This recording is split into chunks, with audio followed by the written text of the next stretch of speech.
Aurea McGarry hosts a TV show in the Atlanta area. Her voice is heard by thousands of people, and that's incredible because after she had surgery for cancer, doctors told her she would never speak above a whisper. Aurea McGarry suffered from chest pains for almost a year before she received a grim prognosis from her doctor. And they told me that they found something in the x-ray and the blood work doesn't look good. So we think it's some type of cancer, but we don't know for sure. My mom had just died of cancer the year earlier, or a few years earlier. So when I heard the word cancer, I thought death. You marry the most beautiful woman in the world, and all of a sudden that can be taken away from you in a split second. This cancer is invading her life. I just didn't know what to do. I didn't know where to go. My whole world just came crashing to a halt. I thought I was going to lose her. At that moment, I said, I'm going to believe for a miracle. I'm going to believe for total healing. Because I've heard of people getting instant healing. And I kept thinking, well, I can do that too. I believe. My pastor was there praying. My husband was praying.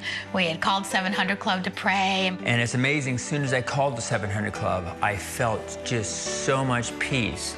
It was the most amazing thing. I was just a wreck before I called, but as soon as I called them, it gave me the relief that I needed. It gave me the strength that I never thought I could have. The doctors removed the cancer from her, but as she woke from the surgery, they delivered more bad news. We had to take out the lining around your heart, disconnect half your diaphragm, and we had to remove one of the left nerves to your vocal cords, and you're never going to speak again above a whisper. It would be impossible. Aurea began 6 months of intense chemotherapy to kill any remaining cancer cells. Really getting really sick, and the doctor, I overheard him say, this is the sickest patient that we have ever had. Chemo almost killed me. My doctor said that the cancer's curable, but the chemo was the real struggle. The prayers of her friends and family became a source of hope during her toughest moments.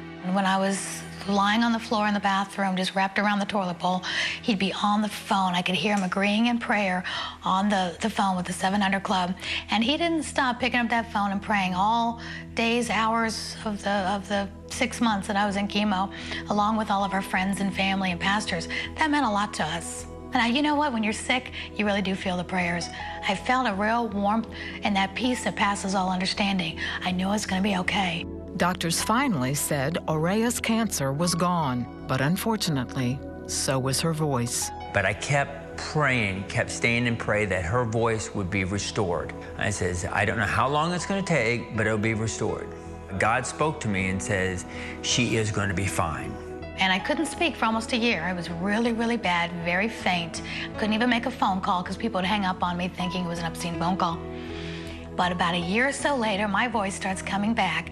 And before you know it, I just realized I'm talking. And it kind of like one of those aha moments. This is really a lot better. And I went back every year to my doctor to get my checkup. And they're like, you're sounding good. You're sounding good. I'm like, yeah, and I'm not supposed to. So I'm a testimony of miracles happen in God's timing, not in our instant, God, can you do this for me and do it now? Doctors said this was impossible, that she would not speak no more than a whisper. And this is absolutely a miracle what took place. And so I believe in miracles. Today, Aurea and Brian produce a TV show in the Atlanta area. Her voice can be heard encouraging people to expect the miraculous in their lives too. Anytime somebody says that can't be done, that's impossible, that's an opportunity for God to show how great He really is. I don't believe in impossible no matter what it is, because in God's eyes, He can do anything. All things can be done through Jesus Christ. You can be healed. Your drug addiction can be healed. Your cancer can be healed. Your stress can be healed. God wants us to make it very simple. Believe in Him and believe in His Word, and everything can happen. What a marvelous testimony. Christy, here are a couple of good ones.